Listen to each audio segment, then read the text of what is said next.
There's a story to be told of a time when it went gold.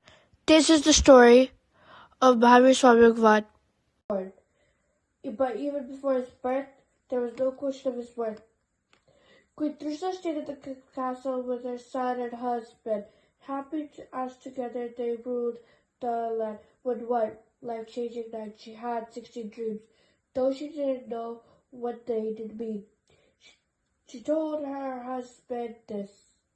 He said to go to the royal astrologist.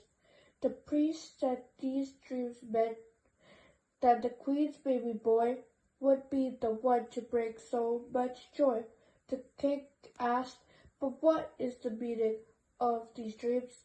A white elephant, the noble steed, meaning the child would save humanity from misery and greed. The white bull, standing tall, meant the child would be a great teacher to all. The lion, standing proud, meant the child could be strong and powerful without a doubt. The goddess, Lakshmi, meant the child would have great wealth and prosperity. His teachings, like flowers, would fly across the world with clarity. The moon said he'd be physically fit. The sun said he'd help people destroy their demons like the sun, the way he lit. A flag said he'd be a great leader and he fit the part.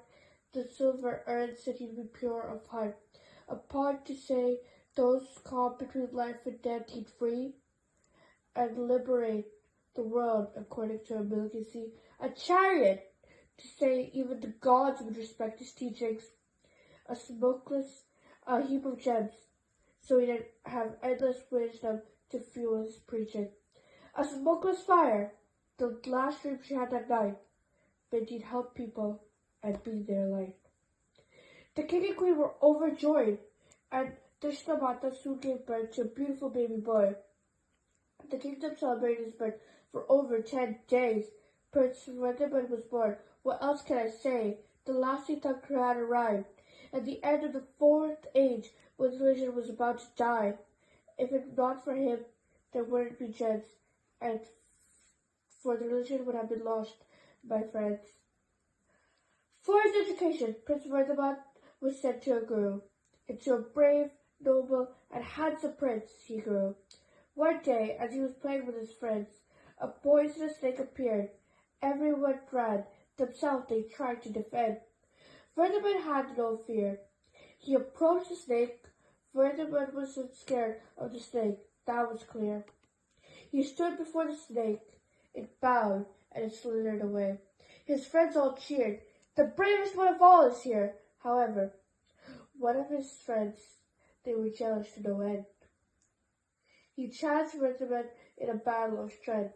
The prince yelled to be let go and punched the other boy, making him cry out in his defense. His other friends declared, "You are the strongest of us all. From now on, Mahavir, a name meaning the strongest, is what you shall be called." And that's how our God got his name, the one that lives with us in all its mighty fame.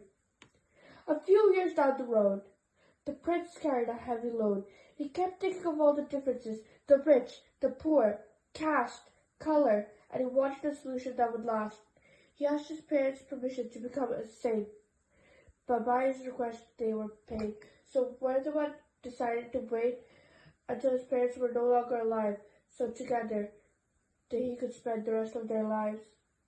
When the time arrived, he gave all his possessions, his jewelry and his hair, to his brother, and he started his journey as another. He gave up love, joy, and aggression. After 12 years, he started the first stage to ascension, an onion. He would float, not walk. The world would listen when he talked. With every style, flowers would rain. He never felt any pain. At 42 years old, our God entered Keval Gyan. This meant he became an omniscient being and he had all the knowledge of the universe. Tirthankar Mahavir attained Keval Gyan, which meant he ascended to Samavsaran, which lies at the height of 30,000 feet. The sound of Om, which uplifts all the beings of the universe, started coming from his whole body. From the divine sound, everybody learned the principles of Ahimsa, Paramoddharma. These teachings have inspired countless beings in present in the Samavsaran to embark upon the path to moksha. He attained moksha on Kartik Krishna Avinsa from Pavapuri, a city in the state of Mahavir. Poem written and animated by Keval Gyan.